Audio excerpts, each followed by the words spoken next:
오늘 이 저녁에는 저희가 그 방식대로 나아갈 수는 없고 금요 기도회로 모여 있기 때문에 하나님께서 그러한 중에 우리가 해야 될 것, 우리가 성도로서 나아가야 될 길이 어떤 길인가 하는 이 한 가지 하나님 앞에 부름받은 사명만 받고 기도하려고 합니다. 특별히 마지막 28절 말씀 보면 이런 일이 되기를 시작하거든 일어나 머리를 들라 하는 이 말씀을 중심으로 해서 이때에 우리가 무엇을 해야 될지에 대한 그러한 말씀을 함께 나누려고 합니다.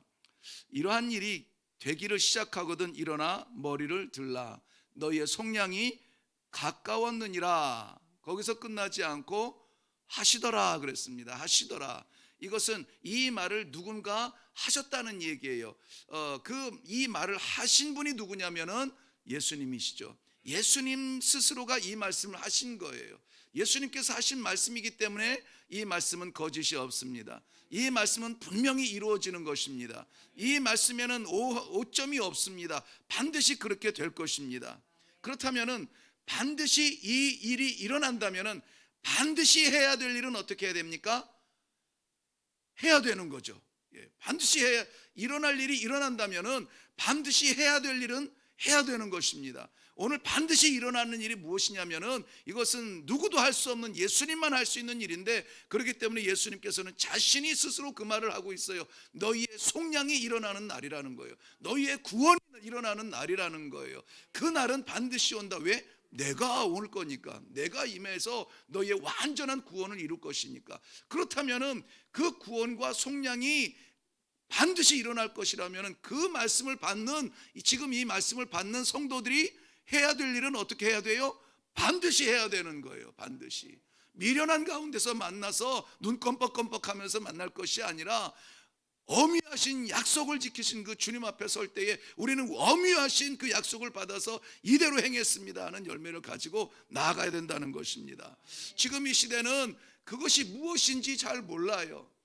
그야말로 총체적인 혼란의 시기입니다. 총체적인, 과연 이 시대에 누가 가장 혼란스러울까? 이 말씀을 묵상하면서 오랜 시간을 제가 좀 이렇게 사람들을 좀 살펴보았어요. 그랬더니 혼란스럽지 않은 사람이 없어요. 그래서 대표적으로 저는 이렇게 누가 혼란스러움 속에 살아갈까를 봤는데 어린이들이 혼란스러움 속에 살아가더라고요. 청소년들이 그렇고 청년들이 그렇고 장년들이 그렇고 노년들이 그렇고요. 그 가정을 이룬 가정이 그렇고 교회가 그렇고 그 지역이 그렇고 그 나라가 그렇고 지금 온 세계가 혼란 속에 있습니다. 이것을 뭐 조목조목 제가 다 이야기하고 싶지만은 이게 이제 전부가 아니기 때문에 여기에 묶여 있을 수가 없어요. 그렇지만 한 가지 우리가 생각할 것은 우리의 아이들의 정체성이 아이들로 자라가고 있는가? 이 어린이의 혼란이라고 하는 것을 좀 찾아봤더니요. 김우창이라고 하는 분이 1977년도에 기록한 시를 기록했는데, 꽃과 고향과 땅이라는 거. 여러분, 꽃, 고향, 땅 하면은 무슨 생각이 드시나요? 어떤 생각이 나세요? 꽃과 고향과 땅. 그러면은 우리의 마음속에 떠오르는 그러한 단어들이 있을 것입니다. 떠오르는 그림들이 있을 거예요. 떠오르는 색깔들이 있을 거라는 거예요. 바람이 있을 겁니다. 꽃과 고향과 땅을 그리는데 막 폭풍우가 그려지는 않잖아요. 그런 경험이 있을 수도 있겠지만은 그저 산들바람처럼 우리를 시원하게 해드리는, 이 삶 가운데 지친 우리가 언제든 방문할지라도 미소를 짓게 하는 그러한 품, 엄마의 품 같은 그러한 느낌, 향기로운 그러한 향내, 뭐 이런 것들이 나지 않겠어요? 근데 이분은 이런 시를 이렇게 남겼어요. 오늘날 어린이들의 느낌의 세계는 어떤 혼란으로 이루어질 것인가? 우리가 보는 꽃과 산과 거리가 단순히 삶의 외부 조건이 아니라 삶 그 자체이고 우리 자신이라고 할 때에 우리와 우리 아이들은 찢기고 없어진 공간에서 어떤 삶을 누릴 수 있을 것인가? 여기 찢기고 없어진 없어진 공간, 이 원래 이 의미가 담겨져 있어야 되는 그 공간이에요. 그래서 그 공간 속에 들어가면은 꽃은 이런 향기가 나는 거야. 고향은 이러한 땅이야. 이러한 엄마의 마음 같은 곳이야. 땅은 곡식을 심으면 곡식이 나고, 꽃씨를 심으면 꽃씨가 나고, 씨앗을 심으면 야채가 나는 그러한 생명이 있는 곳이야라고 하는 이 공간이 어떻게 됐다고요? 찢겨졌다고요. 무너졌다고요. 깨졌다고요. 그러니 이러한 그 깨진 공간을 가지고 아이들이 꽃에 대해서 뭐를 상상할까? 고향에 대해서 아이들은 어떤 의미로 살아갈까? 이러한 어린 아이들도 이러한 반드시 이런 기억해야 되는 꽃과 고향과 땅이라고 하는 이 생명에 대한 뿌리, 생명에 대한 그리움, 이런 것들이 없어졌다는 거예요. 아이들도 경쟁 시대가 되었고, 아이들도 치열하게 싸워가고 있고, 아이들도 이제 동무가 없어졌다는 거예요. 동무가 없어졌대요. 그래서 자기 중심으로 살아가는 그러한 전쟁의 도구처럼 아이들이 훈련받고 있다는 거예요. 그런데 그 훈련을 누가 시키는지 아십니까? 우리가 그렇게 지금 훈련을 시키고 있다는 거예요. 그렇게 살면은 안 돼. 그건 쓸모없는 거야. 지금 하나라도 더 외워야 돼. 그래야 벌어. 그래야 올라가. 그래야 성공해. 이렇게 우리들이 가르치고 있다는 거예요. 그래도 양심에 찔림이 없어요. 좋은 회사에 가면은 잘했다 잔치하고 소문을 냅니다. 이 아이들의 성장의 과정 속에서 이 성도의 가정 속에 믿음의 전승이 보이지 않아요. 신앙의 전승이 보이지 않아요.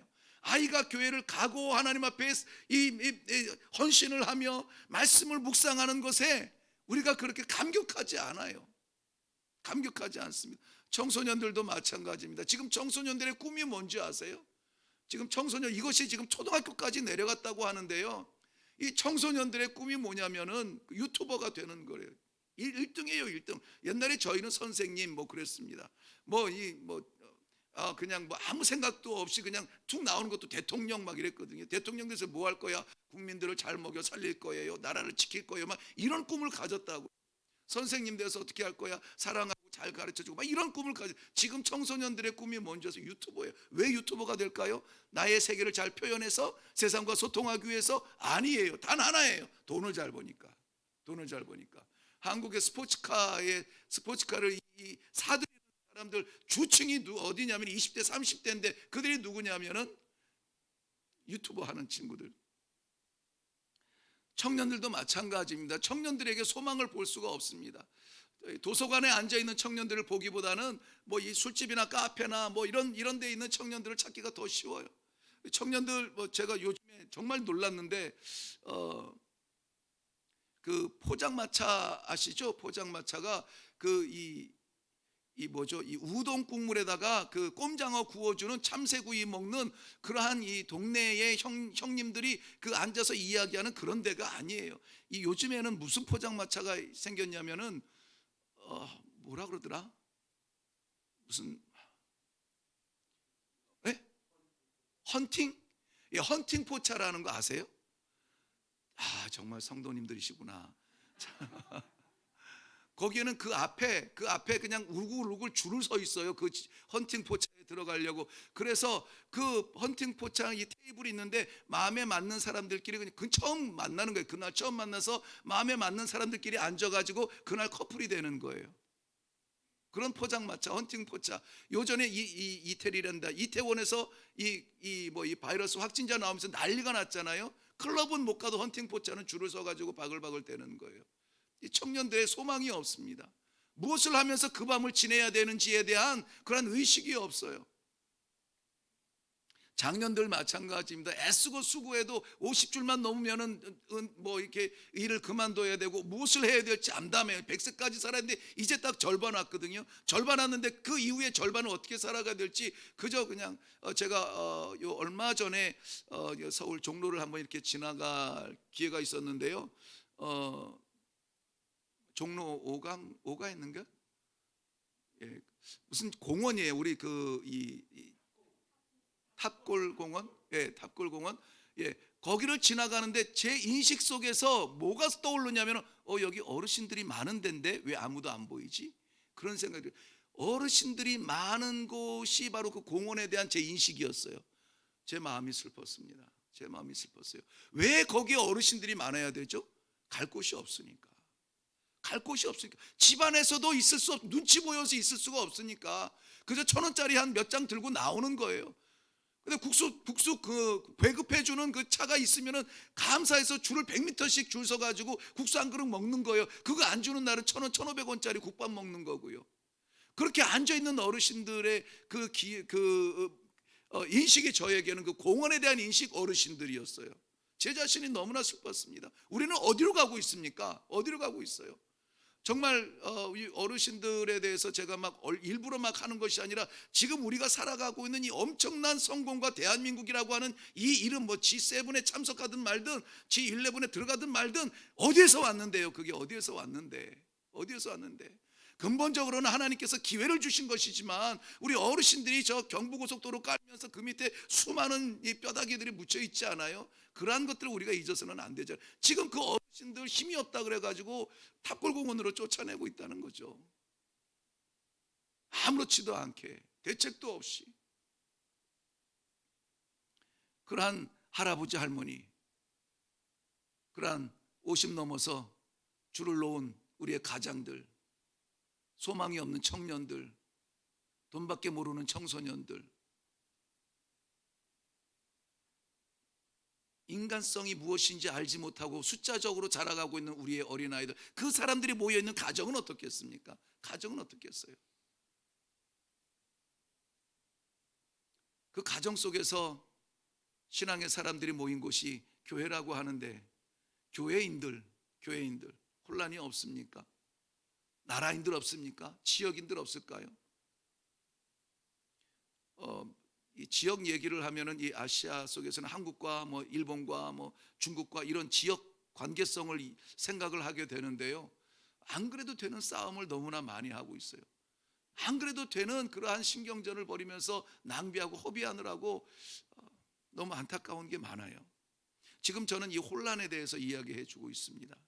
마지막 날 혼란이 가장 무서운 그러한 공격 무기가 되어서 우리 나라에, 이 지역에, 온 세계에 쳐들어오고 우리 가정 속에 들어오고 우리 각 레벨마다 할아버지 할머니, 어른들, 청소년들, 아이들 그 각 계층마다 치고 들어가서 본인이 누구인지도 모르고 살아가게 만들고 있다는 것입니다.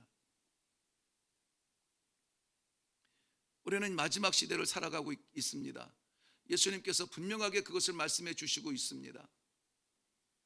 승천하시기 직전에 예수님의 제자들이 하나님의 나라를 이룰 때가 이때니까? 라고 물어봐요. 이때니까? 지금입니까? 물어봐요. 근데 예수님께서는 대답을 뭐라고 하세요? 아버지의 권한에 있다. 니들이 신경 쓸 것이 아니다. 니들이 신경 쓸 것이 아니다. 너희들은 그저 하나님께서 약속하신 것을 받기 위하여서 뭐 하라고요? 기다리라는 거예요. 기다리라는 그 자리는 기도하는 자리였습니다. 그러니까 우리가 해야 될 일은 하나님 앞에 나가서 뭐 해야 된다고요? 기도해야 되는 거예요. 지금 기도해야 돼요. 혼란스러울수록 기도하고, 막힐수록 기도하고, 답답할수록 기도하고, 앞이 안 보일수록 기도하고, 우리의 교회가, 우리의 가정이, 우리의 성도의 신앙생활들이 어렵고 힘들수록 더 기도하고. 오늘 본문에서는 그 마지막에 대한 이야기를 이렇게 두 가지로 보여주고 있습니다.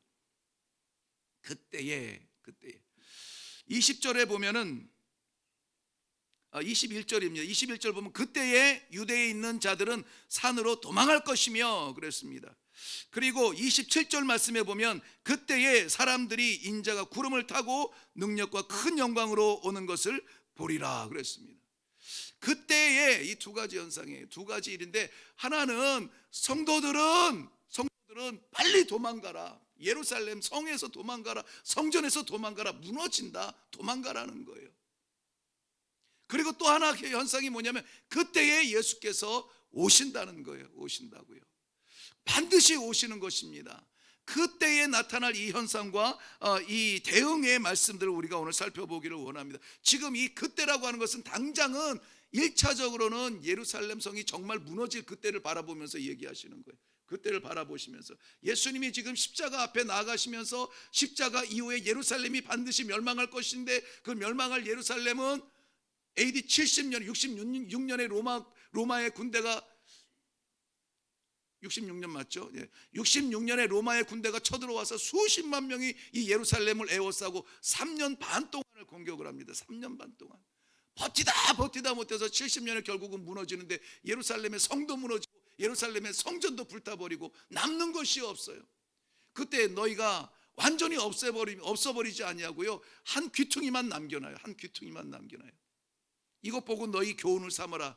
너희가 우리들한테 대들어갔다가는 다시 또 이 꼴이 날 테니까는 너희들의 하나님을 섬기는 성전이라도 무너뜨릴 것이다라고 하는 교훈을 남기기 위해서 요만한 벽만 한 면만 남겨놔요. 그래서 이스라엘 백성들 지금 그것에 가면은 그것은 뭐 소망이나 기쁨이나 뭐 이런 게 없어요. 통곡의 벽이에요. 통곡의 벽. 어떻게 하나님의 백성이 무너집니까? 어떻게 하나님의 나라가 무너집니까? 그 예루살렘을 하나님의 나라의 그런 모델로, 그림자로 삼고 거기에 그리스도가 오실 것을 소망하면서 지금도 가슴을 치면서 기도 제목 꼬깃꼬깃 적어가지고 그 틈새다가 적어놓고 거기에서 눈물을 흘리면서 기도해요. 지금도 그렇게 기도해요. 그런데 그 성은 무너졌어요. 예수님께서 바라보실 때 십자가 뒤에 반드시 그 예루살렘 성과 예루살렘 자체가 무너지는 것을 보시는 거예요. 그렇지만 그것이 끝이 아니라 그 뒤에 뭐가 보입니까? 예수님의 재림, 자신의 재림을 바라보면서 그때의 인자가 영광으로 오리라. 그렇게 되면 너희의 구원이 완성이 되리라. 그 말씀을 지금 하고 계시는 거예요. 그러니까 예수님의 십자가가 보일지라도, 예루살렘의 성전이 무너질지라도, 예수님의 재림이 올 때까지라도 우리가 할 수 있는 일은 무엇이냐면은 아버지 앞에 나아가서 기도해야 되는 일이라는 것입니다. 기도 외에는 아무것도 우리가 이룰 수 있는 것이 없습니다. 기도하지 아니하고 기대만 가지고 할 수 있는 일이 아니에요. 우리는 하나님 앞에 나아가서 아뢰고 부르짖고 하나님 앞에 우리 것을 다 토해내고 하나님께서 역사해 주시고 이루어 주시고 이끌어 가실 수 있도록 우리 자신을 내어드리는 자리가 기도의 자리라고 하는 것입니다. 그 기도의 자리를 어떻게 해야 됩니까? 오늘 28절 말씀에 보면은 이런 일이 되기를 시작하거든 일어나 머리를 들라 그랬습니다. 머리를 들라. 일어나 머리를 들라 하는 거예요. 일어나라는 거예요. 일어나라는 말은 첫째는 빨리 이 잠에서 깨어나라는 거예요. Wake up! 일어나라는 거예요. 일어나요. 성도들이 지금 신앙의 잠자리 가운데 누워 있다는 것입니다. 힘을 쓰지 못하고 있어요. 잠자는 신앙을 깨우라는 거예요. 흔들어서라도 깨워야 되는 겁니다. 이 하나님의 이 신앙의 잠을 자는 사람들은 도망하는 사람들이, 신앙이 없는 사람들은 아니에요. 도망하는 사람들이에요. 요나처럼 하나님의 명령을 받고 그것을 나의 길이 아니라고 생각하고 도망가면서 뱃속에 그 배 밑창에 들어가서 잠을 자고 있는 그 신앙을 깨워야 될 때라고요. 깨워야 될 때. 그래야 살아요. 그래야 살아. 깨어나기 위해서는 우리는 정신을 차려야 됩니다. 정신을 차려서 이 시대를 분별할 수 있어야 돼요. 무엇이 옳고 무엇이 그른지에 대한 분명한 시대 분별이 있어야 돼요. 가장 위험한 시대의 위기, 지금 우리가 만나고 있는 이 시기예요. 지금 이 시대보다 더 무서운 시대는 없었습니다. 이 시대가 어떤 시대냐면 인본주의의 완전히 활짝 핀 꽃의 시대를 살고 있어요. 인본주의, 사람 중심의 시대가 되었습니다. 아무것도 필요 없어요. 그저 인본주의, 사람 중심의, 그 사람 가운데 누구냐면 바로 나 중심이라는 거예요. 나 중심. 사람 중심이라 그래서 우리 중심이 되면 좋은데 이 사람 중심 가운데서도 나 중심이 되었어요. 이러한 시대적인 그런 흐름 속에서 아니 내가 아니라 그리스도십니다, 내가 아니라 하나님이십니다, 이렇게 외칠 수 있는 그러한 신앙을 회복해야 된다는 거예요. 네가 아니다, 네가 살아가는 거 아니다, 네가 아니다, 네가 이루는 것이 아니다. 나다. 나를 봐라. 나를 불러라. 우리 하나님의 부르심의 초청이 오늘 이 저녁에 우리들을 깨우고 있습니다. 일어나라. 뿐만이 아니라 일어나라고 하는 말씀은 준비하라는 거예요. 재정비하라는 것입니다. 다시 나아갈 수 있도록, 무너진 벽을 수축할 수 있도록. 이 무너진 벽이 무너지면 도둑의 통로가 됩니다. 그 고통, 그 아픔, 그 위험을 모르고 그냥 무너진 것은 무너지는 대로, 말려면 말고 이렇게 갈 것이 아니라 그것 어떻게 세울까 우리가 고민하면서 어떻게 세울까 힘을 합하여서 재정비하도록 마음을 합하라는 것입니다. 우리가 일어나서 뭐 할 건데요? 우리가 정신 차려서 뭐 할 건데요?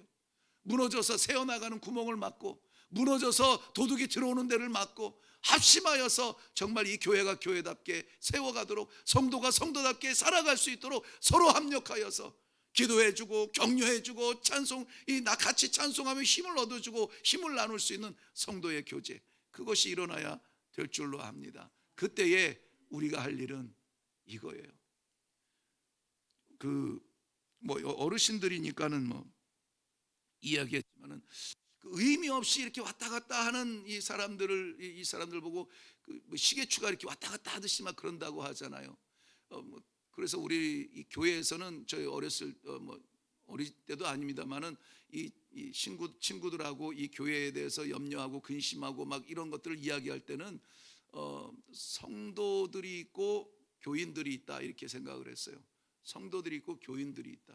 성도들은 정말 이 땅 위에서 부름받은 감격 속에 거룩함을 지키려고 살아가는 거룩 성자를 쓰는 그 성도들. 교인은 뭐냐면 그냥 교인이에요. 어느 교회에 소속된 사람들이죠. 그런 분들이 이렇게 그분들의 신앙의 생활을 우리 이렇게 표현했죠. 교회를 댕긴다. 이렇게 댕기는 사람은 많은데 성도는 많지 않아. 뭐 이렇게 얘기했어요. 뭐 우리 뭐 이렇게 친구들끼리 하는 이야기입니다만은 그런 성도가 없어야 돼요. 그런 성도가 줄어야 돼요.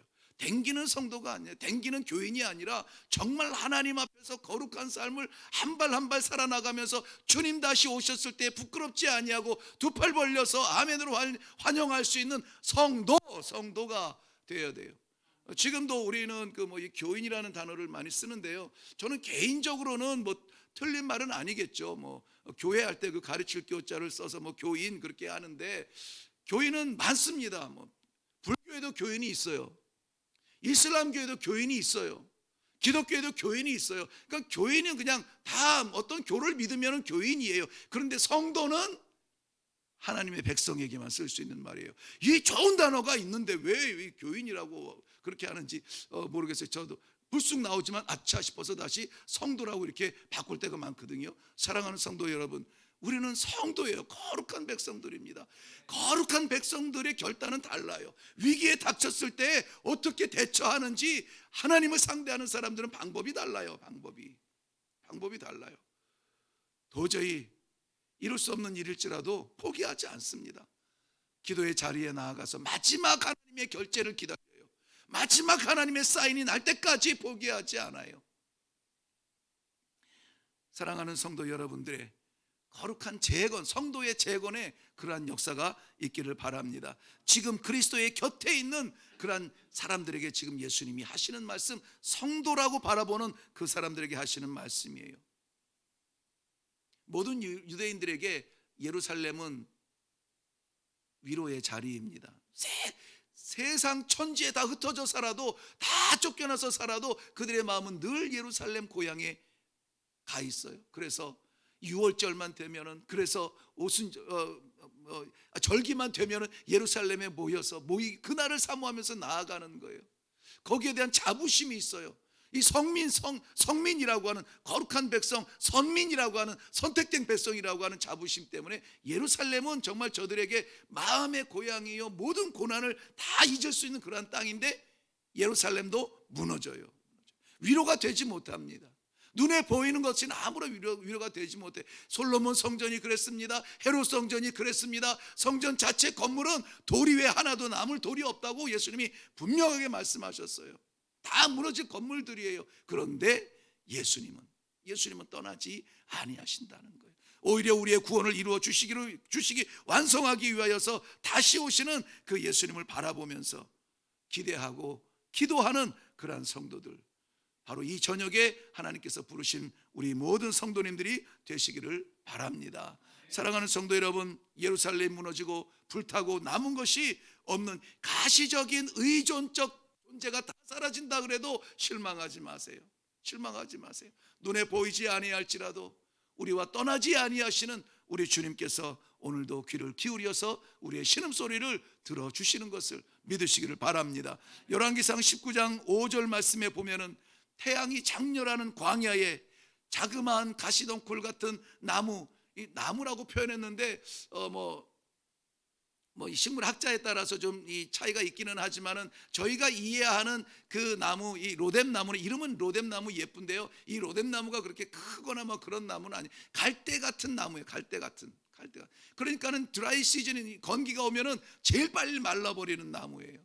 그게 로뎀나무예요. 그러니까 이 로뎀나무는 그늘이 풍성한 것도 아닙니다. 사실은 그 이 갈대처럼 한 이파리 한 이파리 이렇게 쏟아 이 자라서 이것이 이렇게 화초처럼 우리 난을 키우듯 그런 화초처럼 이렇게 보여서 거기에 그저 팔랑팔랑 이 그늘이 왔다 갔다 하는 그런 나무가 로뎀나무. 그 밑에 그 선지자 엘리야가 누워 있는 겁니다. 왜 누워 있어요? 죽여달라고요. 더 이상 나는 삶에 의욕이 없고 하나님 다 만족합니다. 이제는 죽여주십시오. 죽여주세요. 하나님 뭐라고 하십니까? 일어나라, 일어나라. 그 선지자를 일으켜 깨우시고 먹이시고 또 일어나라, 먹어라, 깨우시고 먹이시고 하나님의 산 호렙에 가서 다시 한번 사명을 받아서 그 사명을 감당할 수 있도록 하나님이 역사해 주시는 것, 이끌어 주시는 것. 오늘 이 저녁에 오늘 성도들에게 하나님께서 다시 말씀해 주시는 것입니다. 일어나라, 일어나라. 일어나서 이 사명을 감당하기까지 하나님을 만나는 자리로 나아가라는 것입니다. 하나님의 산 호렙에 나아가시기를 바랍니다. 지금 누워있는 그 자리가 피곤하고 거칠지라도 나아갈 수 있기를 바랍니다. 일어나서 머리를 들라고 하는데요, 머리를 든다는 말만 잠깐 한번 해석을 조금 해석하고 우리 기도하도록 합니다. 머리를 들라라는 것은 일단 시각적으로 한번 보면은 머리를 드는 것이 멀리 봅니까? 머리를 숙이는 것이 멀리 봅니까? 머리를 들면은 멀리 보이는 것이죠. 당면한 문제가 아니라 저 멀리가 보여. 주님도 바로 앞에 있는 십자가를 보면은 그거 겁나고 그거 무섭고 그거 비참해서 피하고 싶겠죠. 그런데 그 십자가를 기꺼이 아멘하고 달려가서 십자가를 진 것은 그 뒤에 있는 구원의 완성의 재림이 보이기 때문에, 그 뒤에 보이는 하나님의 말세에 보이는 예수님의 재림이 보이기 때문에 그 길을 걸어갈 수가 있었던 것입니다. 머리를 들어서 멀리 볼 수 있는 그러한 신앙이라는 것이에요. 머리를 들면은 땅의 것이 아니라 위의 것을 볼 수가 있어요. 하늘의 것을 볼 수가 있다는 것이죠. 골로새서 3장 1절 말씀에 그러므로 너희가 그리스도와 함께 다시 살리심을 받았으면 위의 것을 찾으라. 거기는 그리스도께서 우편에 앉아 계시느니라 그랬습니다. 위의 것을 찾으라는 거예요. 어떤 사람에게 다시 살리심을 중생했으면, 예수를 믿고 이 땅의 목적이 아니라 하나님의 나라를 목적으로 두고 살아가는 성도라면은 땅의 것 찾지 말고 위의 것을 찾으라. 거기에는 뭐가 있다고요? 예수님께서, 그리스도께서 아버지 우편에 어떻게 계신다고요? 앉아 계시느니라. 앉아 계신다는 말은 뭐죠? 완성한 거예요. 끝낸 거예요. 덜 끝냈으면 일어나서 안절부절을 하겠죠. 근데 앉아 계시는 거예요. 완성하고 승리하신 예수 그리스도를 바라보라는 것입니다. 머리를 들면은 우리가 어디로 가야 될지가 보여져요. 목적이 보여지고 초점이 보여져요. 분명하게 우리가 살아갈 수 있는 그런 방법이 보여져요. 가시적이고 제한적인 세상이 아니라 영원한 하나님의 나라에 빛나는 그 면류관을 분명히 볼 수 있는 그 눈을 열 수가 있습니다. 언제? 머리를 들어서 아버지를 바라볼 때예요. 지금 마치 얼었던 눈이 봄에 녹으면서 눈사태가 나듯, 고드름이 뚝뚝뚝 떨어지듯, 소망들이 다 사라지고 가야 될 길들이 보이지 아니하는 이러한 혼란 속에서, 정말 말세의 지말이라고 말하는 이러한 안타까움 속에서 우리가 해야 될 일 무엇일까요? 우리 하나님 아버지 앞에 나아가서 기도하며 기대하며 기다리는 그러한 성도들의 삶으로 오늘 이 저녁에 나아갈 수 있기를 바랍니다. 이 저녁에 우리는 먼저 기도합니다.